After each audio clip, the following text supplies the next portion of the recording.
Ану, би чамайг хаашаа дагуулж явах мэдэж байна уу? Одоохондоо мэдэхгүй л байна. Би чамд Монгол банкыг танилцуулна гэсэн баха. Энэ Монгол банк юм уу? Анараа, чи надад мэддэг бүх юмаа яриад өгөөч. Мэдээж тэгэлгүй яах вэ? Манай улсад албан ёсоор Монгол банк 1924 онд Төв аймгийн Алтан булаг суманд байгуулагдаж байсан. Энэ үеэс одоогийн Монгол банк үүссэн. Тэгэхээр мөнгөн дэвсгэрт анх 1924 онд бий болсон гэж юу? Юу гэж дээ? Анх зоосон мөнгө хэрэгэлдэг байсан. 13 дугаар зуунд монголчууд бид анхны цаасан мөнгийг хэрэглээнд нэвтрүүлсэн.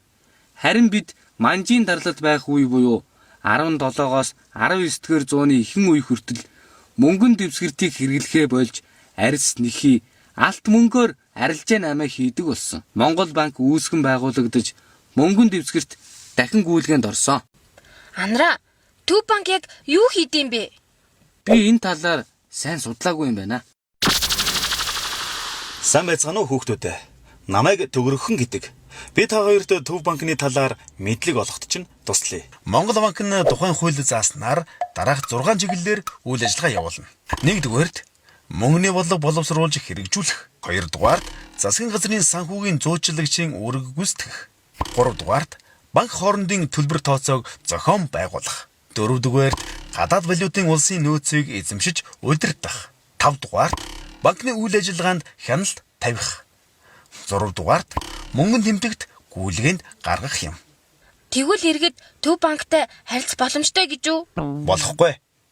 Төв банк иргэдтэй харилцах боломжгүй. Хууль зааснаар засгийн газар болон банк хадгаламжийн даатгалын корпорациас бусад хуулийн этгээд иргэний мөнгөн хөрөнгийг хуримтлуулан хадгалах, төлбөр тооцоо хийх, зээлийн үйл ажиллагаа эрхлэж болохгүй гэж заадаг.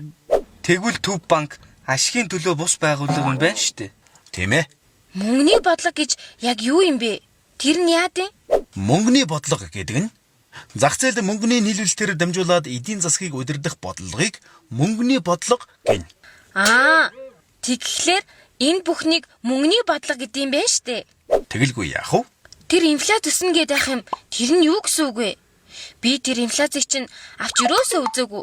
Тэгэхээр тэр өсгөн надад хамаагүй л юм байна. Инфляцийг худалдаж авдаг юм биш ээ. Инфляц бол өргөн хэрэглээний барааны үнийн өсөлт юм. Хэрвээ инфляц гинт огцон өсвөл чиний халаасанд байгаа мөнгийг үн цэнэгүй болгодог мангас болж байна гэсэн үг. Жишээ нь чи өнөөдөр 500 төгрөгөөр нэг зармаг авч иддэг байсан бол маргааш 1000 төгрөгөөр тэр зармагаа авч идвэл ямар вэ? Энд чинь шодрог биш юм байна. Би 2 зармаг авах мөнгөөрөө хэдхэн цагийн дотор нэгийг авдаг болно гэж юу? Энд чинь нөгөө инфляцийн өсөлт гэдэг мангас чинь байхгүй юу? Мангасаа. Тэр чинь харин намайг айлгаж байна да. Тэгээ тэр мангастай чинь хин тэмцдэм бэ? Мэдээж Төв банк. Тэгвэл Монгол банк чинь ард түмэндээ хэрэгтэй их ажил хийдэм байна да. Төгөрхөн энэ төлбөр тооцоо гэсэн байна. Монгол банк нь засгийн газар болон арилжааны банкны төлбөр тооцоог хийдэг газар юм. Төгөрхөн, чи бүр хуучрахаараа яах вэ? Хэрвээ хүмүүс намайг хайрлахгүй хуучруулж муутгавал намайг шууд устгаж үгүй болгоно. Тийм учраас бид нар хуучирч муутахаас айдаг юм. Ямар амар юм бэ? Би дахиж мөнгөө муухай хэрэглэхгүй. Хэдийгээр би хамгийн бага нэгжтэй мөнгөн тэмдэгдчихлээ.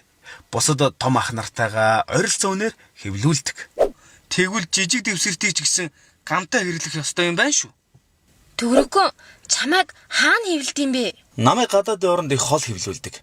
Англи, герман гэх мэт улсад. Төгөрхөн, зураг тариадгаар дандаа л валютын нөөц гэдээ байх юм. Тэр нь ямар учиртай зүйл юм бол? Улсын валютын нөөц нь төрийн байгууллага болон арилжааны банкны эзэмшилд байгаа гадаадын банк, санхүүгийн байгууллагад хадгалж байгаа алт, чөлөөтэй хөрвдөг гадаад валют, гадаадын зах зээл дээр чөлөөтэй борлогдох үнд цаас болон бусад олон улсын хэмжээнд валютын нөөцөд тооцогдох үнд зүйлээс бүрддэг юм. Монгол банк чинь манай улсад байгаа бүх банкнуудын хамгийн том ах нь гэж ойлгож болох уу? Бололгүй яах вэ? Тэгвэл арилжааны банкуудыг Монгол банк хяндаг гэсэн үг үү? Мэдээж хяналгүй яах вэ? Гэхдээ банкуудыг тусгай шалгуураар системтэй хянаж зохицуулдаг юм. Төгөрхөн, энэ бүх мэдээллийг олгосон чамд болон Монгол банкны хамт олонд баярлалаа. Бид урд нь Төв банк юу хийдэг талаар ямар ч ойлголтгүй байсан. Одоо бол бүхнийг мэддэг боллоо. Тийм ээ.